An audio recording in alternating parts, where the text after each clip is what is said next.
You are listening to a short story on GabrielleMarieKelly.com entitled The Traveling Trio, written by Gabrielle Marie Kelly, narrated by the Gift of Gab Productions. I can't believe I let you two talk me into this, said Gabby as she secured her boarding pass inside of her passport for the third time. Her tight mahogany curls normally framed her face, but anticipating a 4-hour flight, she had them pulled back in a silk scrunchie. Her suitcase, purse, and carry-on matched in a classic black leather with gold detail. Looking at them neatly piled, she realized that they held all that she owned, and she feared what she had gotten herself into. I mean, what if we get there and we don't even like the weather? It's an island, Gabby. The weather is the least of our worries. And you practically talked yourself into this move. What other choice do you have? Alex made it impossible for you, for us, to even stay here. Besides, I got to get out of this place. We've talked about this since we were in grad school. This is the perfect time and you know it.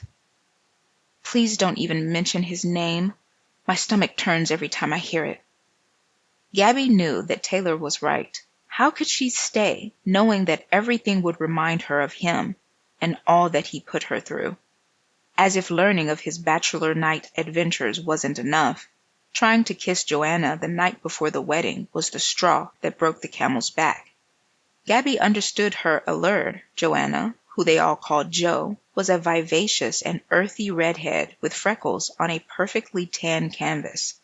Everything she wore looked like it grew from sunshine in a garden, and her aura was addictive. That's one of the things that attracted Gabby and especially Taylor to her. In fact, Taylor was slightly disappointed that Jo was straight, and besides the occasional drunken girl-on-girl makeout, she seemed to have very little interest in dating women. But never in a million years did Gabby think that her fiancé would try to make out with one of her best friends less than 24 hours before they said I do. Your stomach and mine. What a flaming piece of shit. I can still hardly believe it. I really thought he was the one for you.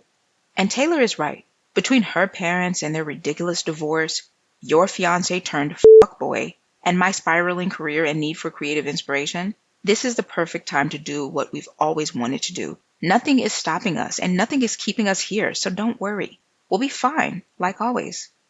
Jo smiled and stood to wrap her arms around Gabby, who had tears welled up in her eyes.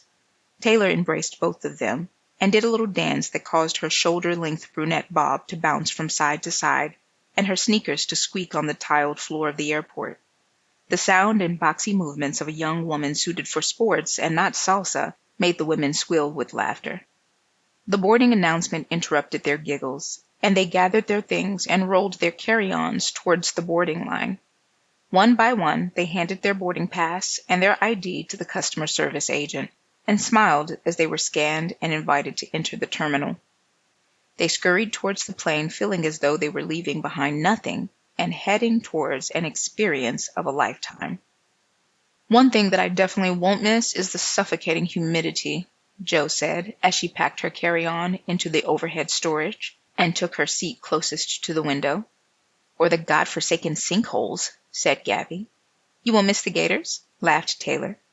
The women settled into their seats and imagined what lay ahead. I can't wait to play volleyball on the beautiful beaches, Taylor said.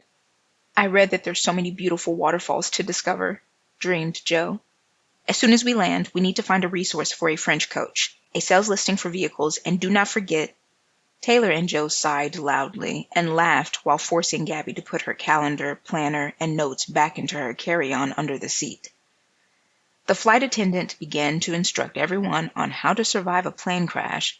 Would they live to carry out their childhood dreams of living abroad, learning a new language, and of creating a new life for themselves in a culture foreign to their own? Surely, fate would be on their side. They didn't come this far to not see their friendship pact come true. The women awoke to the sound of the seatbelt bell and the pilot warning of a 2-minute landing. They all slept throughout the flight, only waking to let one pass to use the restroom or to adjust their neck cushion. They looked at each other with eyes wide and eyebrows raised. I guess we're home, ladies, Taylor said as she stood to grab her luggage from the overhead compartment. I can't believe this is our new home, said Gabby as she tried peeking around Joe's head out of the window. It's beautiful, Joe said with dreams in her eyes. Okay, let's go. We need to find our luggage and look for our travel guide, Leonard, Gabby said as she grabbed her carry-on from under the seat and scurried towards the aisle. Gabby, did you really get us a travel guide? Do we even need a travel guide?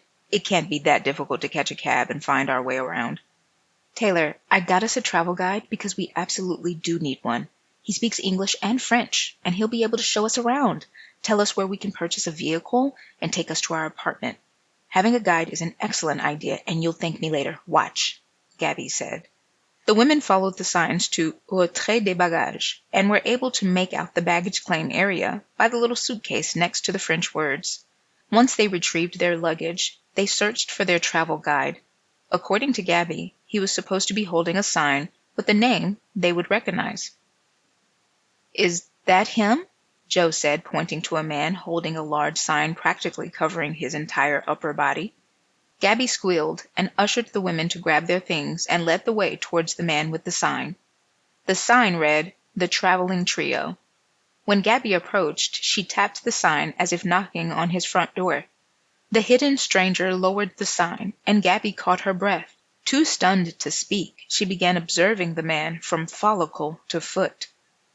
Dirty blonde with streaks of gold hair, thick eyebrows, shapely and groomed, chiseled cheekbones and chin looked like work from Michelangelo, lips pink and plump, lean neck, muscular but thin frame, sun-kissed skin, manicured nails on strong but gentle hands.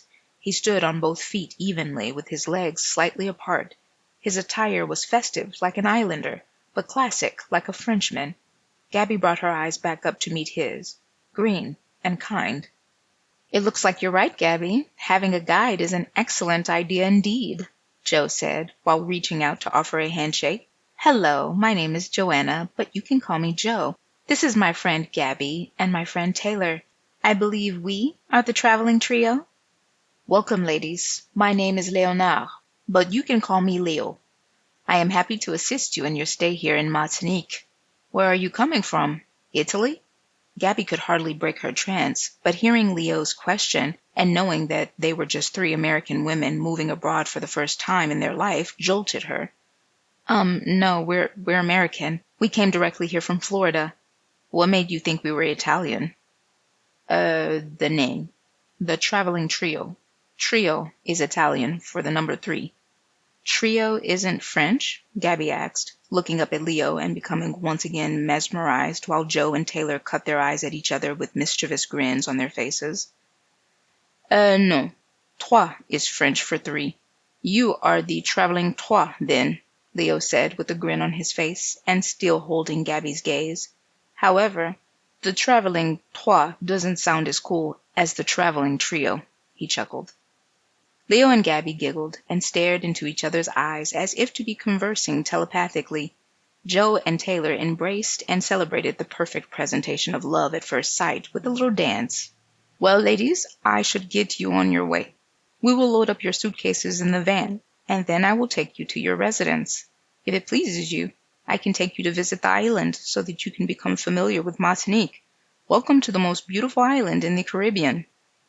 Joe and Taylor nudged Gabby, making her giggle with shyness, and all 3 women bounced behind Leo and his assistants as they carried their luggage to the van. They couldn't believe that this was the beginning of their new life. Taylor felt heavy in her heart thinking of all the discord that her parents' divorce had caused. But she was secure here with her friends, knowing she was loved deeply by them and that they'd do anything for her. Joe believed that the revival of her creative energy had begun when she stepped off the plane. She felt like a new woman, and she couldn't wait to share with Gabby and Taylor the work Martinique would inspire in her. And Gabby, well, her friends were right.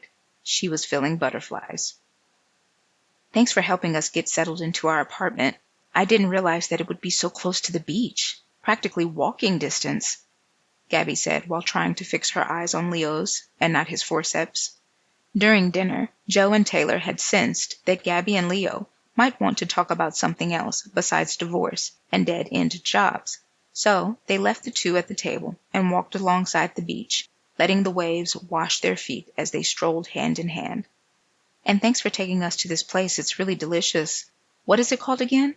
Gabby asked as she looked down at her scraped plate that once steamed with carré d'agneau, lentilles, and pommes de terre et fromage. She could not say what she ate if her life depended on it. Oh, the beach is close to everyone on the island. From any point on the island, there's a beach at least 8 kilometers away. And this place? Its name is Le Petit Bonon. Gabby tried desperately to pronounce the word, but her tongue only became more twisted.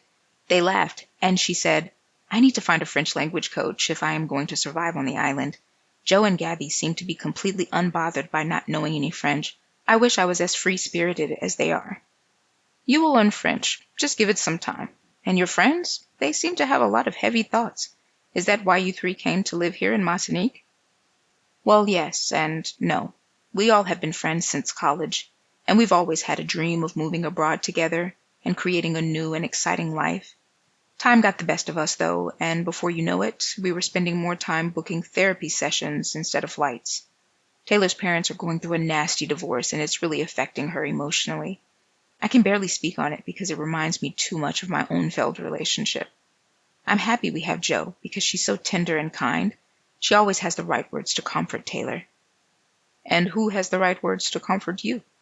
Leo looked up from his glass and into Gabby's eyes. They stayed locked and reading each other's thoughts until Gabby could take no more and broke her gaze. I want to show you something. Leo grabbed Gabby's hand and lifted her off the bench. They searched for Jo and Taylor to find them cuddled on the beach and in deep laughter. Come on, ladies. The day is still young, and Leo wants to show us something. Jo and Taylor hopped up and lingered behind Gabby and Leo as they shared their likes, their dislikes, their troubles and their woes, their dreams and their fears.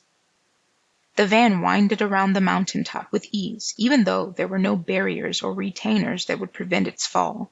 The sun was midday, and it cast a soft and golden light on the trees and bush below their ascent. Sprinkled among the branches were modest homes and mansions, proof that people could make this extraordinary island their permanent home, giving the women hope that they could confidently do so too. Reaching the top, Leo parked the van in a small parking lot paved with dirt and outlined with rocks. Let's go, or we'll miss it before it gets dark, he said with a smile. The ladies skipped towards what seemed to be a dense forest until they came closer and saw a winding downward trail. Carefully but steadily, they bounced down the stairs made from natural rock and earth. They could smell greenery, florals, tree-filtered sunshine, and fresh water in the air. When they finally reached the bottom, they looked up to see Leo standing in front of a majestic but peaceful waterfall, nestled in rock and trees, dropping down into a pool perfect for wading. He took off his shirt, revealing the very reason why Gabby could not keep her eyes on his face, and said, Let's take a swim. Gabby looked back at Jo and Taylor, and they squealed with excitement. They couldn't believe this was their new life. Not even a full 24 hours on the island, and they already felt like they were home. Nothing felt new, even though everything was very different from what they were used to. They splashed each other in the pool under the waterfall and filled the thick bush with laughter until the sun barely pierced through the treetops, and then Leo drove them back to their apartment. The women sat on their porch and sipped tea punch, a classic Martinique cocktail Leo had taught them how to make. Outlooking the beach, they could hear the gentle waves making contact with shore. In less than 24 hours, they had learned the French word for three, eaten local cuisine that they couldn't pronounce, discovered a hidden gem in the forest, and in their friendship and discovery, the trio had fallen in love. Discussion. Which character did you want to know more about? Hi, my name is Gabrielle Marie Kelly, also known as Gabby the author, and I'm the writer of the story you just listened to, The Traveling Trio.